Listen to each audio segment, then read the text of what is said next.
even though the class is focusing on Genesis, Exodus, and Deuteronomy, in that part of the Old Testament we call the Torah or the Pentateuch, I do want to continue to move us from Sinai to Horeb, to the edge of the Promised Land. So just a few things to note about the book of Numbers, because it is in the book of Numbers where the people begin their march from Sinai towards Canaan. Now Numbers 1:1 through 10:10 recounts an arrangement of the camp of the Israelites for Yahweh war, for coming into Canaan and fighting for the land.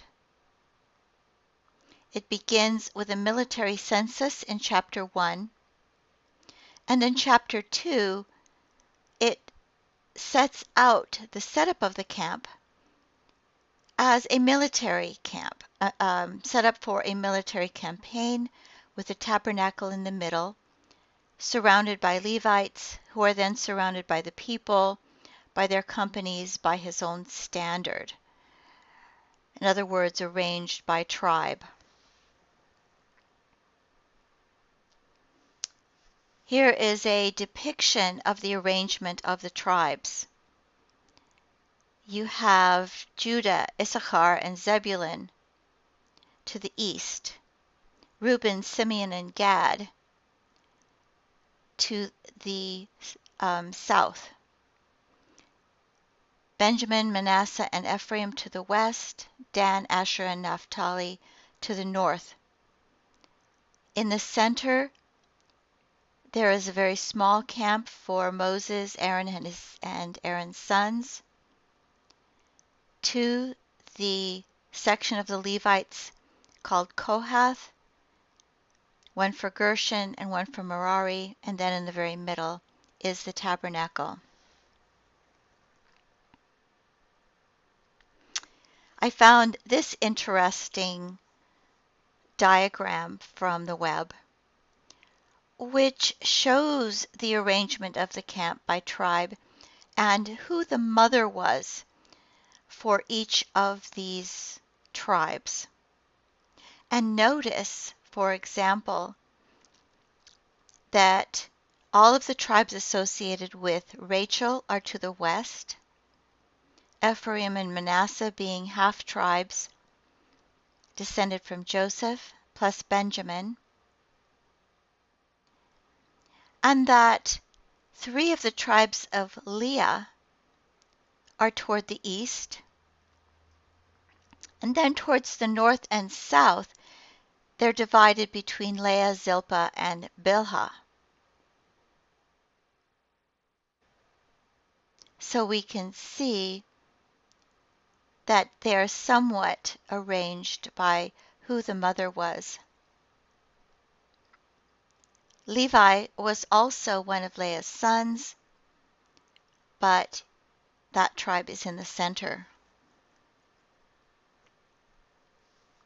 The division of the Levites in Numbers 4 is done according to their function in carrying the tabernacle in this military formation. So the Kohathites carried the most holy utensils and symbols of the sanctuary. The Gershonites carried the curtains, coverings, screens, hangings, cords, and instruments of the tabernacle and the tent of meeting on the journeys in the wilderness. And the Merarites carried the framework of the sanctuary. The rest of Numbers is organized as an itinerary, a march, a battle campaign towards Canaan. And many of the events along the way can be seen in a military context. Things like insubordination, rebellion, and the enforcement of military discipline. Other military features are the use of spies, a taking of the census in chapter 26, and war with the Midianites. In chapter 33:1, we have the statement, "These are the stages by which the Israelites went out of the land of Egypt in military formation under the leadership of Moses and Aaron."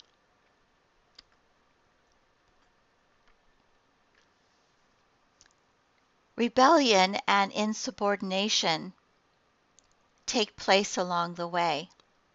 In 11:3, the people resist the toughness of the journey. The parallel passage in chapter 21 has some complaining about water and food. In chapter 11, they wish they had more. In chapter 20, they complain about water. In 12, Miriam and Aaron complain about Moses. In 16 and 17, the Levites complain about Moses and Aaron. And at the center of this, in 13 and 14, the people refuse to believe that they can overcome with Yahweh's help. And remember, this is happening in the context of a military campaign. The complaints are similar to those we find in Exodus 15 and 18, but the penalties are much harsher. In Exodus, we have a lack of water, and God gives them water. Lack of food, God gives them manna and quail. And again, lack of water, and Moses strikes the rock, and there is water in Massa and Meribah.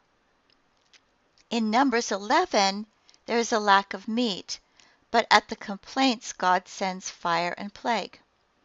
In Numbers 14, there is a fear of the residents of Canaan, and the generation of those who complained and refused to go forward are told they will not enter the land. In Numbers 20, there is a lack of water, and here Moses, in his frustration, strikes the rock twice, and as a consequence, will not enter the land. So what's the difference? Why is God rather tolerant in Exodus, but not so much in Numbers? The difference is the fact that in Exodus they are escaping slaves. They have not entered into a particular relationship with God. They have made no promises. They are simply escaping from slavery. When they set out from Numbers, they are a different people.